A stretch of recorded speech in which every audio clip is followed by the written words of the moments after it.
Miarabatsika arivariva. Natao ihany tsy hiteny fa manoloana ny zava-doza mitranga amin'izao fisamborana ankizy zao dia nataoko andraikitra no miteny kely androany. Aiza ve mbola tsy maina akory ny ravina minanana dia efa manao ny zava-doza, mamerina ny zava-doza natao ny Andry Rajoelina ny eo amin'ny fitondrana. Tsy mety ange zao tena mitodika aminao manokana PRRM satria mibaiko sambotra an'ireo ankizy ireo tsy maintsy avy any aminao. Ankizy ny tolony reo. Avelao ny ankizy aneo hevitra. Tsy hanonka-panjakana reo ankizy reo. Tsy manana hery anaovana an'izany izy. Na ny resaka isa na ny resaka fitaovam-piadiana tsy manana an'izany izy. Fa hevitra sy fitiavan-tanindrazana no ijorony.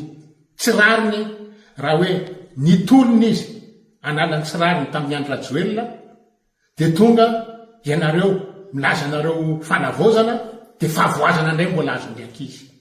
Miangavy anao mamerina mihitsy andriamato PRRM.